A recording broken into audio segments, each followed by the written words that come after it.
Hi everyone! I hope you're all doing well. I'm finally back with my first video of 2025.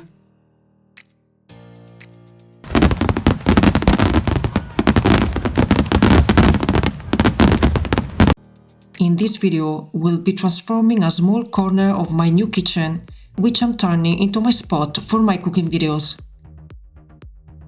Disclaimer: I'm not a professional, so I might not always do things the proper way.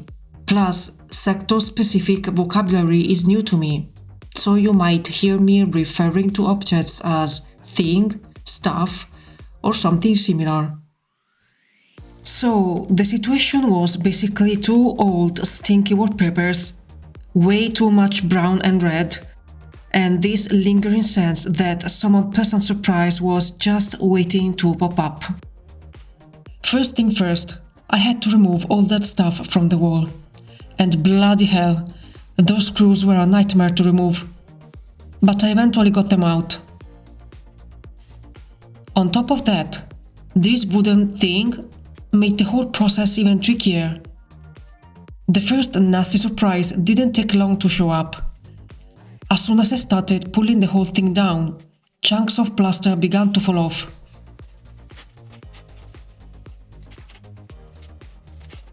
Anyway, the first wallpaper came off pretty easily.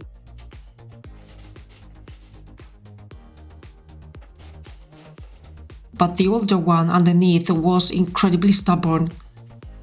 It was like trying to peel off a sheet of plastic that just shredded every time you touched it. Not even a cloth with boiling water really helped.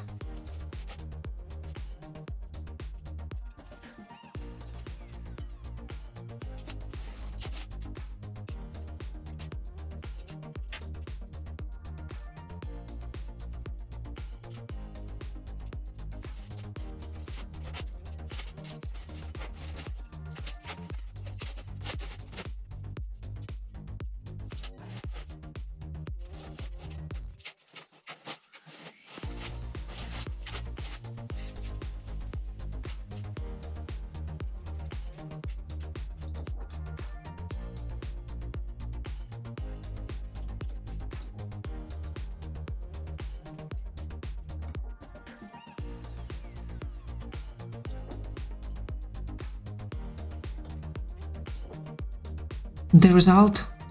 The old yellow paint underneath came off in patches, leaving tiny spots of wall exposed. The whole wall was a mess, and unfortunately, I had to soak it with some boiling water to soften the old paint and scrape it off with a scraper. Anyway, I'm curious. How many of you enjoy DIY projects? Have you ever removed wallpaper from a wall? Did you experience the same thing? I've removed wallpaper in the past, but this situation was the first time anything like that happened to me, and I definitely wasn't expecting it. It took me about an hour to finish the task, and then I had to wait for the wall to dry the next day. The day kicked off on the wrong foot, confirming something I had noticed the day before. The plaster around the power socket had come loose from the brick. It sounded hollow. Which was a problem because I wanted to put up new wallpaper and needed to be sure the plaster was properly secured to avoid any issues later on. So I started removing the loose plaster, but the hollow area just kept getting bigger, and I started feeling a bit worried, honestly.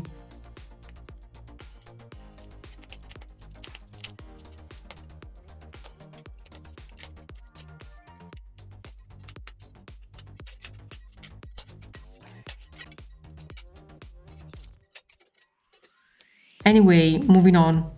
I had to deal with the mess. But guess what? I was too lazy to go out and buy something I'd probably never use again, so I just used what I had. Concrete. Yeah, I know. Not my brightest idea. And someone out there is probably having a heart attack just thinking about it. But hey, once the wallpaper's up, who's gonna know, right? While waiting for the concrete to dry, I filled the small holes with sparkling paste. After a bit, I removed the excess concrete and left it to dry completely. Meanwhile, another boring task was waiting for me. Honestly, fixing this wall turned out to be way more of a nightmare than I expected. The last thing I wanted was to remove the radiator, dealing with water, pressure, unscrewing bolts, waiting for the radiator to drain.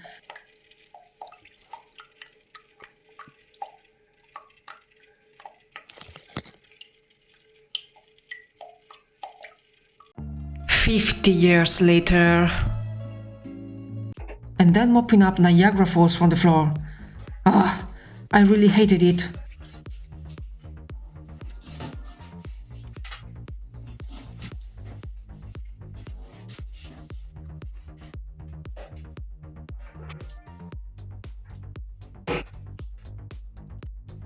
By the way, how many of you have wallpaper in your home? And which type of pattern do you prefer? Floral, nature-inspired, geometric, vintage, textured? Let me know in the comments.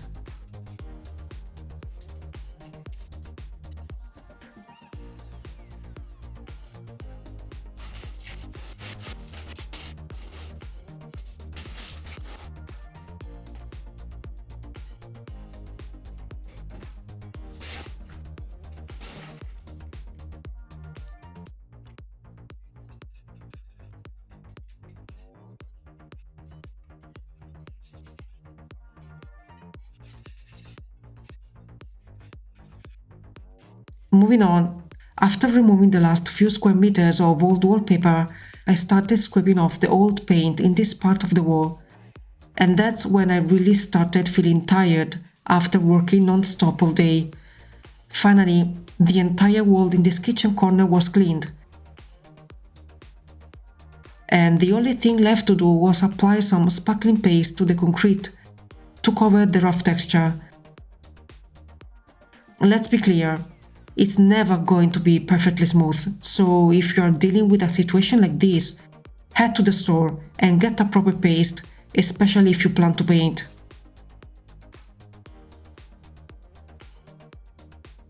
The next day, I smoothed out all the imperfections on the wall and painted it white. You might be wondering why I'm doing this if I plan to apply wallpaper. Well, some wallpapers can be a bit thin and slightly translucent, and an uneven wall could affect the colors, making them look patchy. So I prefer to be cautious rather than risk ruining all the work I've done so far. Then I started bringing that sterile wall to life. As soon as I saw the green paint spreading, I finally started to feel like myself again. I have to say, there isn't really a color I completely dislike, but a few definitely sit at the top of my list, and green will always be my number one. You know, years ago I used to hate pink. It was the signature color of a famous Italian influencer I really couldn't stand. But over time, I've learned to appreciate all colors for the unique vibes and emotions they bring. After all, pink was actually my favorite color when I was a child, before my older sister brainwashed me with her obsession for blue. Pink reminds me of cherry blossoms and all the beautiful flowers in bloom. So, why should I hate it? You see, breaking down the walls our mind builds and stepping out of the comfort zones and cages others create for us might just be the toughest challenge we face in life, don't you think? Anyway, if you took part in the poll, you know that question was tough. Since all those colors are my favorites, you have seen them all in my videos. I love them all, and they're also the ones I wear the most. Sometimes it's just impossible for me to choose. What about you? Which color could you never give up and would be the first you'd pick to paint your home? By the end of the day, the wall was perfectly painted.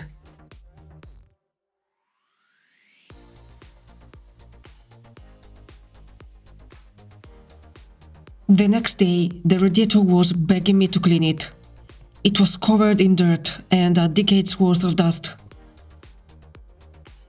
Super boring and time-consuming, but in the meantime, my brain started thinking about how annoying it is to see a beautifully painted wall, all in perfect harmony, interrupted by that metal thing right there. I mean, it's like wearing a gorgeous white dress and then spilling coffee on it just before you walk out the door. Or having a perfect selfie ruined by some random person walking into the shot. I just can't leave the radiator looking like that, right? Am I the only one who gets annoyed by radiators, or is there anyone else out there who feels the same frustration? Don't leave me hanging on this. Before I knew it, I was prepping the radiator with primer. It took forever, by the way. After completely ruining the only large paintbrush I had, I let the radiator dry and finally got to applying the wallpaper. I was actually looking forward to it. It's the part I enjoy the most. Talking about decor and new home trends, I read somewhere that total white is out of fashion. I mean, it's like dead. The latest trends are all about bold explosions of color everywhere. From home textiles to kitchenware and even jewelry. And guess what? Surprise, surprise! Brown is making a big comeback in rich, medium and dark shades. Good for me. What do you think about that? I believe you should do what makes you feel good, not just follow trends. If you love white, go for it. That said, it's hard to ignore how influencer culture has spiraled out of control lately. Everything feels so flat. Living rooms that look like hotel lobbies, bathrooms resembling pharmacies. There's this huge lack of personality everywhere. When I walk into someone's home, I want to see their story, feel their energy, and get a sense of who they are through the colors and decor. How mentally healthy is it, after all, to finally be yourself in your own home, instead of be someone else in a space that doesn't reflect you? So, long story short, if you've been holding back from adding that pop of color to your home because you were afraid it might be too much, this is the year to finally go for it. Head to the store, grab some paint or wallpaper, and get ready to fully embrace your favorite shade, whatever it may be. Whether it's blue like the endless sky or the deep ocean, or yellow like the vibrant energy of the sun, it really doesn't matter.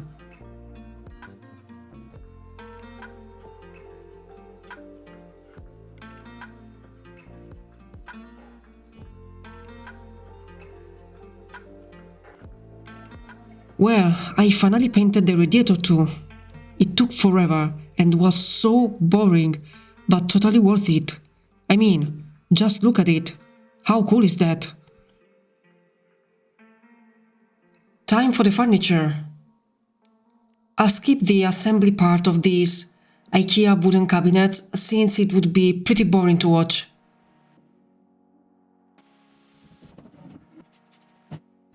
Before moving on, I'm adding these legs to the bottom of the cabinet to raise them a bit. This way I won't have to bend too much toward the countertop and end up with a back pain every time I'm working. The legs come with adjustable screws to level them in case the floor is uneven. The idea is to create an L-shaped semi-island, while adding extra storage space. These two cabinets were perfect for the small kitchen corner, since standard islands or work tables are usually much larger and wider. Whenever you add furniture, you need to consider the space left to ensure you can move around comfortably.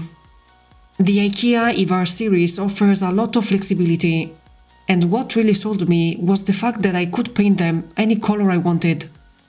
Too tempting to pass up. So I started by applying a primer to improve paint adhesion and prevent the wood's natural yellow undertone from altering the final color over time. I just have a couple of small issues I think people should know about before buying these.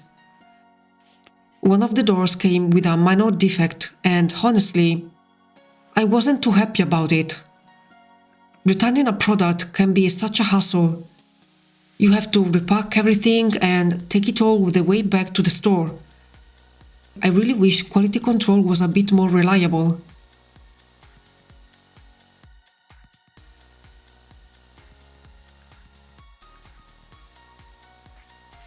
Also, the doors don't close properly. And even the magnets didn't help much, since natural wood can warp, apparently. Anyway, if anyone has suggestions on how to fix this, please let me know in the comments. I've read that green, especially sage green, is said to be the kitchen color for 2025. Funny enough, that's exactly the color I had in my beautiful kitchen back when I was living in southern Spain. The thing is, I have this, let's call it an attitude, where anything that gets too popular starts to annoy me, even if it's a color I really love. That's why this time I went for a mix of different shades of green.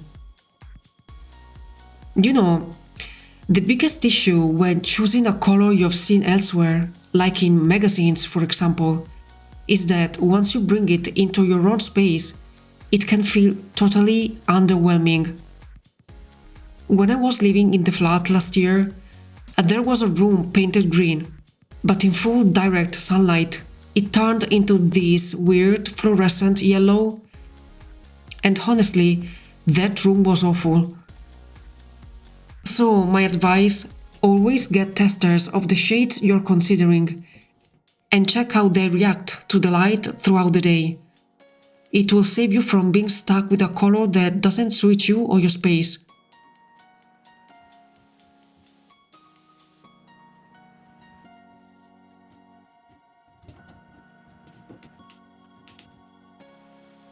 The cabinets are finally painted, and I'm in love with how they turned out. The only thing left now is to apply a protective gloss to keep them safe from stains and everyday use. I honestly can't wait to finish them with the countertop, see how everything comes together next to the wall, and finally start prepping food on them. We are almost at the final part of this video. Before installing the countertop, I had to secure the cabinets together in an L shape. To do that, I had to flip the entire structure upside down to properly fasten the bottoms together.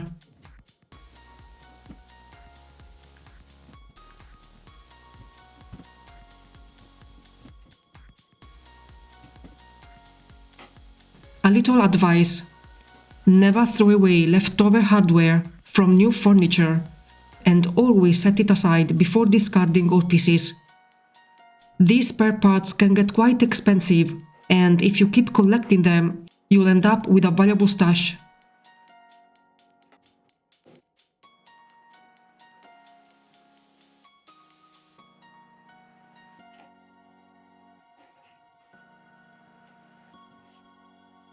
Honestly, figuring out how to maneuver in such a small space took me a few moments, but thankfully I managed to get everything back in place without breaking anything.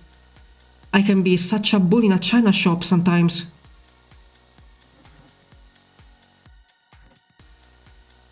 Once that was done, I secured the two cabinets together using screws along the sides from the inside.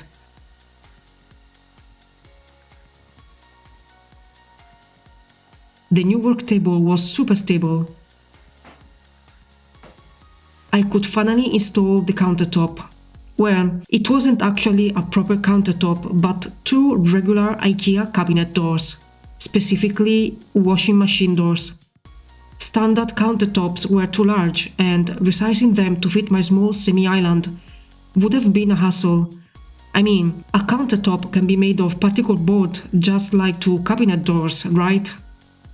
I had to resize one of the doors anyway and cut it in half to fit the size and shape of my new work table. Then After taking some measurements to center it, I secured everything with a drill and screws.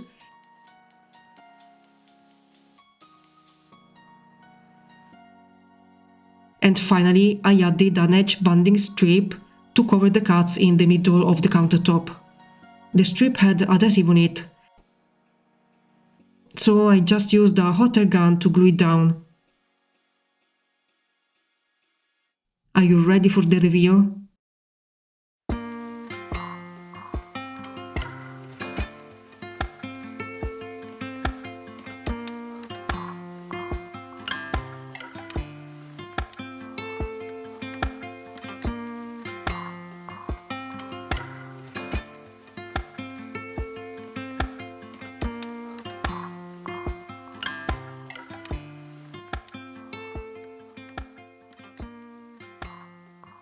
So, what can I say? Many things turned out well, while others were a bit less successful or didn't quite match my expectations.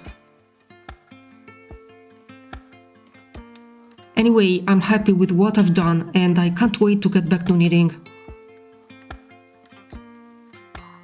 I hope you found this video helpful and entertaining, and that I have given you the motivation to finally tackle that DIY project you've been putting off in your own home for too long.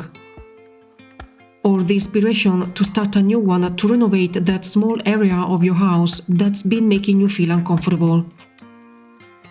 I'll see you in my next cooking videos and in the second part of this kitchen makeover, where I'm going to show you the small improvements I will make in the actual kitchen. I'd be so grateful if you'd subscribe to my channel. Bye!